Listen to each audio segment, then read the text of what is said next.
ሰበር ዜና የትግራይ ልማት ማህበር ያካሄደው 12ኛ ጉባኤው ከማህበሩ መተዳደሪያ ደንብ ውጪ የተካሄደ በመሆኑ ምክንያት የስራ አመራር የቦርዱ ምርጫ በህግ ፊት እውቅና የሌለው ህገወጥ ክንውን ሲሆን በኢትዮጵያ ፌደራላዊ ዲሞክራሲያዊ ሪፐብሊክ የሲቪል ማህበረሰብ ድርጅቶች ባለስልጣን በኩል ተቀባይነት የሌለው መሆኑን እናሳውቃለን ሲል ዛሬ ባወጣው መግለጫ አስታወቀ። ባለስልጣኑ ከዚህ የቦርድ ምርጫ ጋር ተያይዞ የሚከናወኑ ተግባራት፣ የፋይናንስ እንቅስቃሴዎችና ሌሎች ውሳኔዎች በህግ የሚያስጠይቁ መሆኑንም እናስገነዝባለን ሲል ገልጿል። የኢትዮጵያ ፌደራላዊ ዲሞክራሲያዊ ሪፐብሊክ የሲቪል ማህበረሰብ ድርጅቶች ባለስልጣን ለትግራይ ልማት ማህበር የጻፈው ደብዳቤ ሙሉ ይዘታውን እንደሚከተለው ቀርበዋል። የኢትዮጵያ ፌደራላዊ ዲሞክራሲያዊ ሪፐብሊክ የሲቪል ማህበረሰብ ድርጅቶች ባለስልጣን ለትግራይ ልማት ማህበር መቀለ፣ ጉዳዩ ማህበሩ በቅርብ ያካሄደውን ጉባኤ ይመለከታል።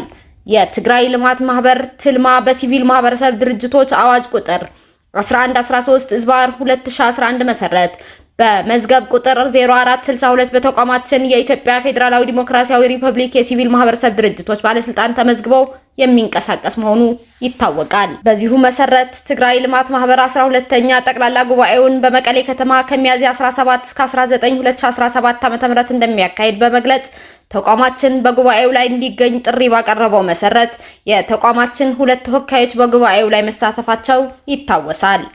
በጉባኤው ላይም ተቋማችን በመወከል የተገኙት አመራሮች ጉባኤው የትግራይ ልማት ማህበር ተጠናክሮ በቀጣይ የህብረተሰቡን የልማት ተጠቃሚነት የበለጠ የሚያረጋግጥ ስራ እንዲያከናውን የሚያስችል የጋራ ግንዛቤ የሚፈጠርበትና አቅጣጫዎችን የሚቀመጡበት እንዲሆን ጥሪ ያቀረቡ ሲሆን በጉባኤው ውይይቶች ወቅት ለሚነሱ ድጋፍ በሚሹ ጉዳዮች ላይ ህግንና አሰራርን መሰረት በማድረግ ገንቢ ሀሳቦችን አጋርቷል። ይህ ጉባኤ ከተሳታፊዎች አጠራር ጀምሮ መሰረታዊ መስፈርቶችን ያላሟላ በመሆኑ መካሄድ የሌለበትና መታረም የሚገባቸው ጉዳዮች ያሉ መሆኑን ለትግራይ ልማት ማህበር አመራሮችና ለጉባኤው ሀሳብ ያቀረበ ቢሆንም እስከነ ችግሩ ጉባኤው ቀጥሏል።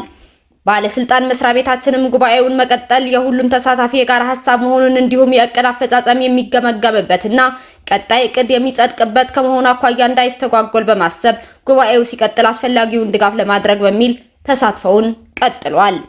ሆኖም የጠቅላላ ጉባኤው የመጨረሻ አጀንዳ የሆነው የስራ አመራር ቦርድ አመራሮች ምርጫ በጉባኤተኛው በኩል መግባባት ያልተፈጠረበት፣ የጋራ ስምምነት ያልተደረሰበት ብሎም ተሳታፊዎች ባለመስማማት ጉባኤውን ጥለው የወጡበት ሁኔታ ተፈጥሯል። ባለስልጣን መስሪያ ቤታችን የትግራይ ልማት ማህበር ጠቅላላ ጉባኤ በአጀንዳዎች ዙሪያ ተገቢው ውይይት የሚደረግበት፣ የጋራ ግንዛቤ መግባባት የሚፈጠርበት፣ የማህበሩ አንድነት የሚጠናከርበት እንዲሁም ማህበሩ በቀጣይ ለሚያከናውናቸው የበጎ አድራጎት ስራዎችም አቅም የሚፈጥርበት መሆን እንዳለበት ጽኑ እምነት አለው። ከዚህ አንጻርም በዕለቱ የተፈጠረው ሁኔታ ከጉባኤው የሚጠበቁ ውጤቶች እንዳይሳኩ በማድረግ ማህበሩ የተከፋፈለና የህብረተሰቡን ተጠቃሚነት በሚገባው ልክ ማረጋገጥ የማይችል እንዲሆን የሚያደርግ መሆኑን በመገንዘብ የስራ አመራር ቦርድ ምርጫ መስተካከልና መታረም የሚገባቸው ጉዳዮች እንዲስተካከሉ በማድረግ ባለስልጣን መስሪያ ቤቱ አስተባብሮ ሌላ ጊዜ እንዲካሄድ አቅጣጫ በመስጠት ከዚህ ጉዳይ ጋር በተያያዘ የሚከናወኑ ተግባራት በባለስልጣኑ እውቅና የሌላቸው መሆኑን አሳውቋል።